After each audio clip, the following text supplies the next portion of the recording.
Jumpa lagi bersama Tabula, teman belajar dan bertumbuh. Boleh nanya kak? Oh ya, silahkan. Tapi aku nggak mau spill nama, nggak apa-apa ya? Nggak apa-apa. Soy Joy aja panggilnya boleh. Ya, jadi kalau misalnya kan tadi nggak boleh berkendara, tapi aku tuh seneng banget kalau misalnya lagi stres, lagi emosional itu tuh night drive itu kayak muter malam-malam itu kayak enak banget kak, bikin eh apa ya? Kayak bikin tenang aja gitu. Nah, menurut kakak itu nggak apa-apa nggak sih? Maksudnya kan tadi kan takutnya gimana-gimana gitu. Tapi kan kayak gimana ya? Aku Oke. makanya gitu deh. Mm-mm. Oke. Oke, thank you ya. Soy Joy aja deh panggilnya ya. Nah, ya makasih banget. Dan aku rasa ini juga dialami oleh teman-teman lain, bahwa kayaknya night drive tuh enak banget, bener-bener ngebawa itu melebur lah gitu ya. Emosi negatif tuh rasanya kayak hilang gitu ya, kena angin, terus lihat jalanan yang entah sepi, entah rame, kayaknya juga jadinya lebih tenang rasanya. Menurutku sebenarnya nggak apa-apa ketika kalian sudah bisa mengatur nafas gitu ya, sudah bisa clear bahwa oke aku lagi sedih, tapi sedihnya bukan yang kalau tadi termometer itu ya, kalau misalnya 1 sampai 10 lah ratingnya, enggak yang di 10, 9, 8 gitu ya. Jadi ketika kalian marah banget atau sedih banget, tenangin diri dulu ya, tenangin diri dulu. Kalau mau nangis, nangis dulu ya. Ketika udah agak tenang, pengen cari angin gitu ya, orang biasanya bilang aku pengen cari angin, nggak apa-apa berkendara. Yang jelas kalian harus tetap safety ya, kayak kalau naik mobil seat belt, kalau naik motor helm, dan semuanya juga harus safety. Itu kenapa juga aku bilang bahaya, itu karena banyak kejadian ya kayak gitu ya. Jadi ketika emang marah banget, jadi kita nggak fokus gitu, nggak fokus. Tapi misalnya kalian di rating yang rendah, aku anggap misalnya 1 sampai 10, kalian cuma mumet aja gitu ya. Ketika kalian ngerasa mumet aja, boleh. Tapi kalau udah ngerasa sedih banget atau abis berantem gitu ya, kalau bisa ditunda dulu, kalian nepi dulu, entah mungkin ngopi kek atau duduk di pinggir jalan gitu ya. Menurutku itu akan lebih bermanfaat. Tapi kalau udah turun gitu ya, emosinya lebih tenang gitu, lebih tenang, nggak apa-apa gitu. Gitu sih, mungkin mudah-mudahan menjawab. Terima kasih banyak ya kak ya. Oke, sama-sama. Oke nih Kak, masih banyak nih Kak yang mau nanya. Aku allow to speak lagi ya. Oke, jadi benar. Agak sedikit ngekas. Oke, jadi kan aku tuh punya apa ya, orang tua yang toxic masculinity gitu, dan aku tuh dulu pernah punya hari yang benar-benar emosi aku tuh meledak kayak gitu, kayak nangis segala macam tuh kayak sekitar 3 harian gitu kan. Dan ayah aku pas itu benar-benar marah di hari ketiga, dan ya dia kayak apa ya, dalam tanda kutip mengutuk gitu ya. Gitu. Iya, dan aku tuh ngerasa kayak sejak saat itu aku tuh nggak plong gitu kalau misalnya mau nangis lagi gitu. Dan pas lagi aku apa ya, seminggu kemudian aku nonton sebuah film, Violet Evergarden, mungkin teman-teman di sini pada nonton kali ya. Dan itu tuh kayak aku tuh jadi kayak punya insight kayak, oh gitu ya cara mengungkapkan perasaan, oh kayak gitu ya gitu. Kayak even kayak it's okay gitu buat cowok buat itu sih, buat apa sih, buat let it out perasaan sedihnya gitu. Dan oh ya, yang aku pengen tanya ini, apakah kalau misalnya kayak seseorang marah gitu, kayak misalnya kayak aku dikutuk gitu, kayak dikutuk sama ayah aku, apakah itu ngaruh ke alam bawah sadar aku sehingga aku nggak bisa ngeekspresiin emosi negatif atau gimana Kak? Terima kasih. Oke. Makasih Hanif udah cerita, dan makasih juga pertanyaannya. Bagus ini ya, berharga banget pengalamannya. Mungkin Hanif boleh share di kolom chat tadi filmnya, siapa tahu teman-teman juga butuh pencerahan gitu ya. Jadi dia bisa lihat filmnya itu juga. Nah, ya terkait dengan pertanyaannya, apakah itu juga bisa? Tentu saja bisa. Ya, tentu saja bisa. Siapa tadi Hanif ya? Tentu saja bisa, karena ketika kita udah berusaha Nah, kita tuh udah berusaha mengeluarkan emosi tuh nggak gampang sama sekali, nggak gampang. Perlu proses yang cukup panjang ya, terutama untuk kita yang memang dari kecil orang tuanya nggak ngebolehin kita untuk ngeluarin perasaan. Nah, itu terutama untuk orang-orang ini. Nah, itu memang butuh proses yang panjang. Nah, apalagi mungkin ada kejadian seperti itu. Mungkin orang tuanya benar-benar marah dan mungkin ada benar-benar konflik. Jadi bukan mau nggak mau ya, secara alam bawah sadar itu akan masuk kayak mungkin kita nggak sadar ketika kita mau tahan, kita nggak sadar bahwa kita itu nahan namanya. Nah, karena kita udah sering punya kejadian-kejadian yang sebelumnya seperti itu. Nah, mungkin salah satu caranya yaitu tadi, boleh dikenali dulu ketika ada emosi, terus kalian, loh kok aku tahan ya gitu. Oh mungkin ini apa ya, mungkin orang tuaku kali ya, atau temanku yang bikin aku kayak gini. Nah itu coba direfleksikan kenapa kalian seperti itu.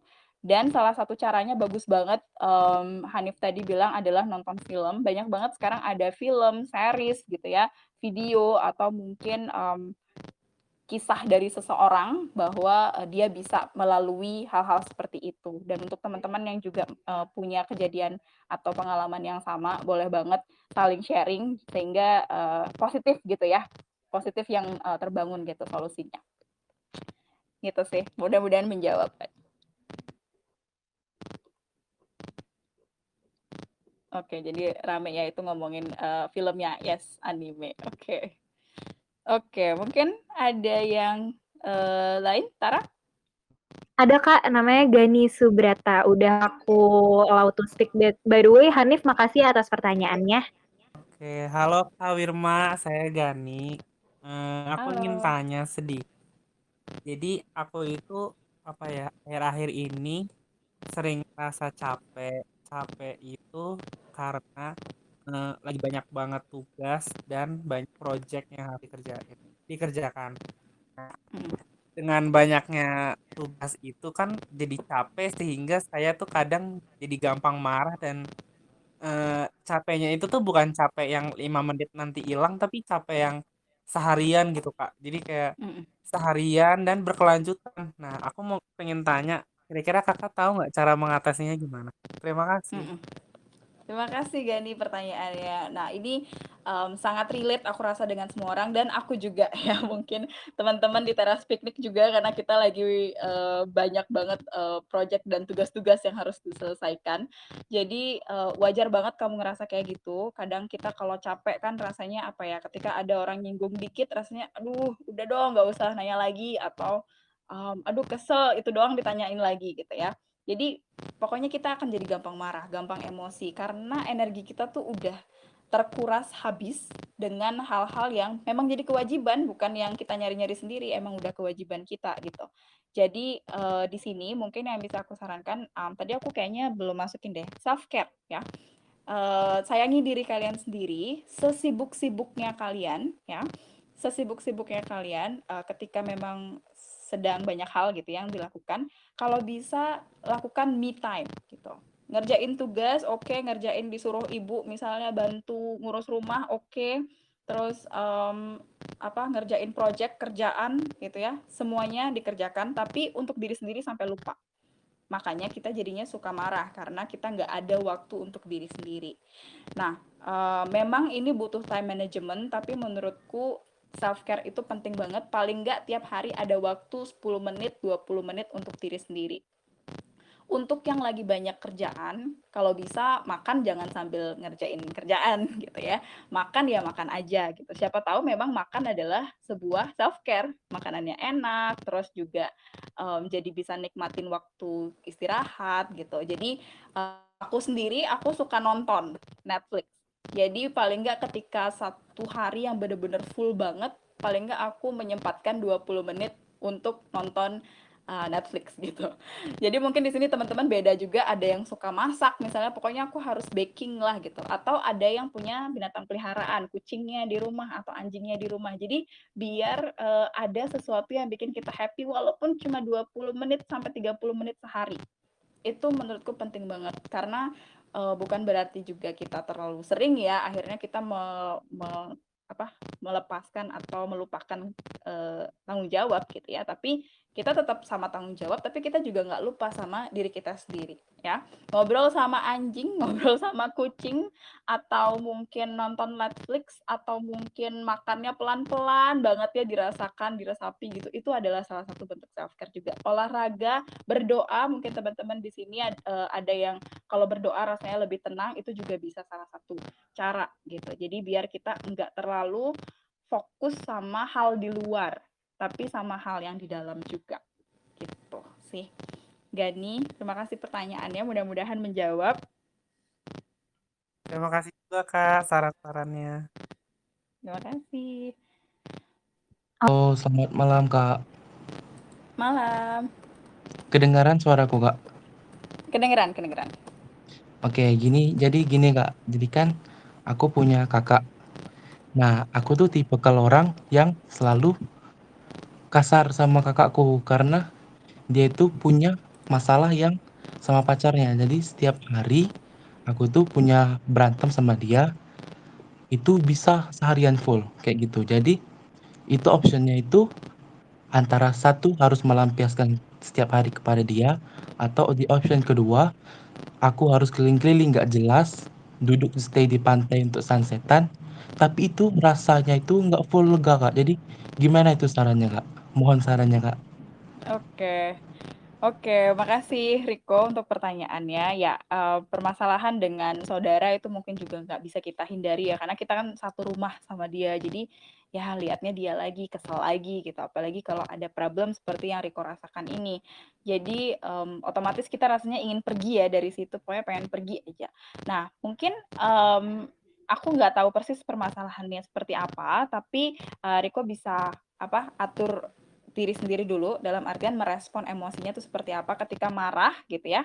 Ketika merasa marah, oke, tenangin diri dulu. Kalau nggak bisa tenangin di rumah, nggak apa-apa, itu bisa keluar yang kayak tadi Riko bilang, misalnya menenangkan diri gitu ya di tempat yang paling aman. Tapi nggak lega. Ya betul, nggak lega karena masalahnya masih ada. Itu kan kita cuma mengatur emosi kita yang saat itu. Ya mungkin kalau dalam misalnya ada misalnya kalau penyakit gitu ya, kalau penyakit misalnya dipotong atasnya kok kayaknya masih sakit ya, karena akarnya belum kecabut ya, jadi belum bener-bener hilang gitu. Jadi ketika dipotong atau misalnya ketika diatasi, ya udah gitu, bisa tenang 1 hari, besoknya ada lagi ini lagi, diatasi lagi, hilang lagi, tapi besoknya masih ada lagi, begitu terus siklusnya gitu ya. Nah, memang problemnya tidak selesai karena itu kan tergantung dengan pihak kedua ya, dalam artian ini adalah kakaknya dan mungkin pacarnya gitu. Problemnya ada di situ. Nah, berarti kamu sendiri belum bisa merelakan bahwa problem itu maksudnya gimana ya? Kamu tuh merasa harus ikut campur dalam masalahnya dia gitu, harus ikut sehingga kamu merasa bahwa ini juga tugasku gitu, sehingga kamu marah terus sama kakakmu gitu ya. Nah, memang agak sulit, tapi ketika kamu bisa kontrol respon dirimu saja gitu ya. Jadi bukan berarti kamu harus tiba-tiba, kalau bisa nih, aku nggak tahu juga sih permasalahanmu, tapi kalau bisa diselesaikan, misalnya ngobrol baik-baik, nggak harus marah-marah gitu ya, nggak harus marah-marah, diobrolin baik-baik tanpa kita menggunakan emosi negatif, karena emosi negatifnya sudah terregulasi dengan baik, jadi kamu dengan keadaan tenang dan juga tenang, terus juga lebih baik menyampaikannya, permasalahannya itu pasti akan terselesaikan gitu ya. Aku nggak jamin 100%, tapi biasanya permasalahan dalam keluarga itu komunikasi. Jadi kalau komunikasinya oke gitu ya, itu mudah-mudahan itu akan bisa terselesaikan. Mungkin Riko ada tanggapan? Oke, terima kasih banyak Kak atas masukannya. Oke, sama-sama. Mudah-mudahan membantu untuk teman-teman juga yang merasa hal yang sama ya. Jadi kalau bisa dikomunikasikan, komunikasikan. Tapi memang kalau tidak bisa, regulasi emosi diri sendiri saja. Karena bukannya kita juga harus yang kayak cuek banget, tapi kita juga harus bisa, oke, ini bukan kapasitasku lagi gitu ya. Jadi nggak usah nyari-nyari masalah. Misalnya aku udah happy nih, tapi kok masalah temanku nih bikin aku stres ya. Itu kan masalah teman kamu ya, teman-teman ya. Jadi kalau bisa ya Kalau misalnya itu emang bikin energi kalian menurun, terus juga kalian jadi marah-marah dan kesel banget, ya nggak apa-apa. Kalian boleh mementingkan diri kalian sendiri dulu dengan bilang, oke, ini kok kayaknya berlanjut terus ya gitu. Ya udah gitu. Di kalian aja yang sendiri orang lain itu masalah orang lain gitu. Itu sih so far. Mungkin ada lagi atau gimana, Tara? Mungkin satu lagi kali ya Kak, maaf banget Boleh. untuk teman-teman harus dipilih satu lagi aja karena udah jam 8 juga. Makasih banget ya teman-teman atas keaktifannya. Jadi aku pilih satu lagi ya. Halo Kak, selamat malam. Halo, selamat malam. Aku ingin nanya Kak, salah gak sih Ya. kita ngejauhin orang yang dapat memicu emosi kita demi meredamkan gitu emosi kita? Apa itu tidak berlebihan? Oke, bagus banget pertanyaannya. Terima kasih Siti ya. Oke, pertanyaannya bagus banget. Ini boleh nggak sih kita justru ya udah menjauh aja gitu daripada dia bikin stres mulu gitu ya, bikin sedih mulu. Kalau kalian ngerasa itu udah bener-bener mengganggu ya, apalagi misalnya aku nggak tahu ini konteksnya apa, tapi kalau misalnya pacar dan pacarnya bikin stres terus ya, bikin kesel, bikin sedih terus, ya udah nggak apa-apa. Berarti itu bukan yang terbaik buat kamu gitu ya. Karena kenapa? Karena di sini itu draining energi gitu loh, bikin energi kalian tuh bener-bener habis terkuras cuma untuk ngadepin orang yang bikin emosi kalian negatif terus gitu ya. Atau mungkin punya temen yang juga bener-bener bikin kalian kesel terus, apa sih nih orang terlalu annoying gitu ya, mengganggu terus, atau misalnya orang ini terlalu berlebihan atau apalah ya yang bikin kita ngerasa udahlah aku nggak pengen lagi deket-deket sama dia gitu. Apakah itu berlebihan? Itu ada di diri kalian sendiri gitu ya. Itu tanggung jawabnya ada di diri kalian sendiri. Apakah itu berlebihan? Kalau kalian ngerasa itu benar-benar membuat kalian emosinya negatif, ya nggak apa-apa. Itu nggak berlebihan. Cuma ini satu catatan yang menurutku penting juga adalah cobalah komunikasikan dulu. Kadang problemnya cuma komunikasi aja. Itu aja. Ngerasa aduh kok dia terus-terusan sih nggak ngertiin aku kayak stres banget. Nah kan kalau nggak dibilang ya orang nggak bakal ngerti. Kalau kita nggak bilang dia annoying, dia nggak bakal paham. Tapi kalau kita udah bilang dan dia masih kayak gitu, oke, nggak apa-apa, nggak berlebihan. Ya, kalian harus prioritasin diri kalian sendiri dulu. Kecuali mungkin keluarga ya. Kalau keluarga mungkin agak beda karena kan kalian masih tinggal sama keluarga ya. Jadi bukan berarti kayak aduh aku benci banget keluarga aku pengen kabur. Ya kalau kabur bisa makan sendiri nggak gitu ya. Tinggalnya di mana gitu. Jadi kadang-kadang memang itu agak bingung ya, agak bingung karena ya kita kan juga belum kerja misalnya gitu. Ya mau nggak mau kita tetap harus tinggal dan berdamai gitu dengan keluarga. Jadi komunikasi, aku tekanin lagi komunikasi, ngomongnya nggak usah pakai emosi dulu, redain dulu emosinya, terus komunikasi dengan bahasa yang komunikatif gitu. Mudah-mudahan ketemu masalahnya apa dan juga jadi selesaikan masalahnya gitu.